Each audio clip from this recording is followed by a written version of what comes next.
Bonjour, je m'appelle Pascal Dauchat, je suis maître praticien de Reiki et maître enseignant de Reiki Usui depuis environ une vingtaine d'années.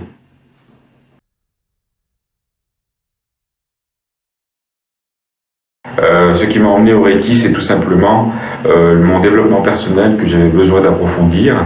Et donc, je me suis initié au Reiki pour avoir des initiations et avoir une ouverture supérieure pour développer mon 7e chakra, par exemple. Avoir une sensibilité différente, une sensibilité accrue avec une ouverture bien supérieure grâce aux 3 initiations du Reiki qui m'ont servi à mon développement personnel et aussi à développer ma thérapie.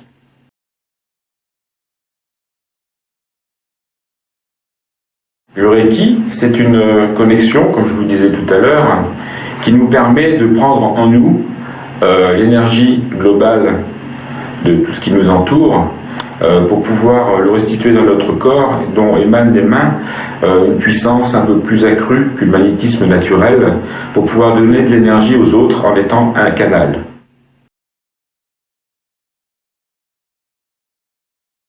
Donc je peux intervenir sur tout ce qui vit, donc les êtres humains bien sûr, les animaux et les végétaux. Donc tout ce qui vit a besoin d'être revitalisé, a besoin d'être rechargé en énergie, et donc on a le pouvoir, le savoir-faire de pouvoir se connecter à l'environnement pour pouvoir puiser cette énergie et la restituer à tous ceux qui en ont besoin.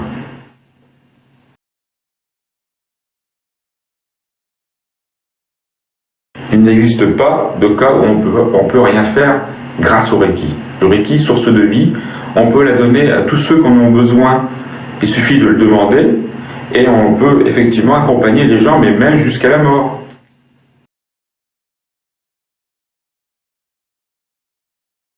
Donc les cas les plus difficiles sont effectivement les gens qui ne sont pas ouverts, qui ne sont pas demandeurs.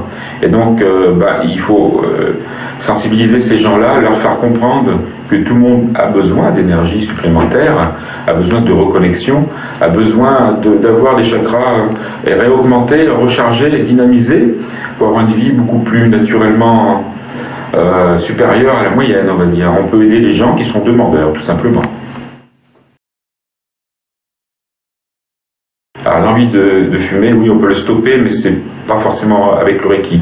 On se sert du Reiki pour la connexion personnelle, pour avoir la possibilité de donner de l'énergie aux gens, mais ma programmation cellulaire, c'est en magnétisme que je la fais, tout simplement en programmant les cellules du corps pour avoir un dégoût très prononcé pour la consommation du tabac ou de toutes les addictions en général.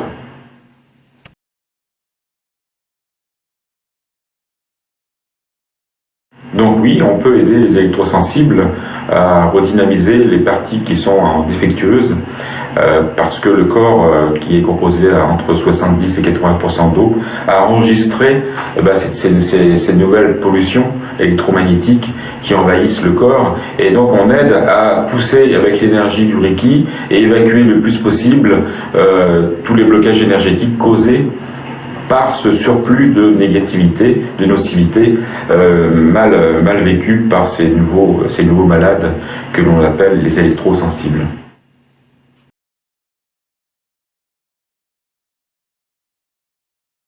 Bien sûr, je peux vous décrire une séance.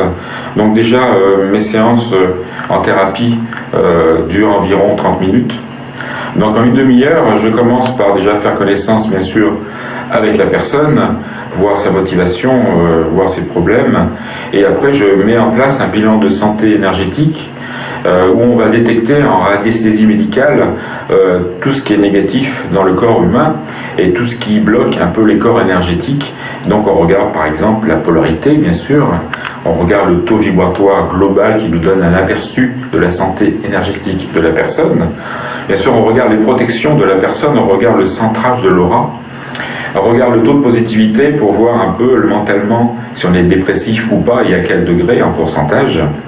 Et bien sûr, on regarde tout le domaine paranormal parce que des gens peuvent être infiltrés ou être parasités par des formes dites magiques négatives.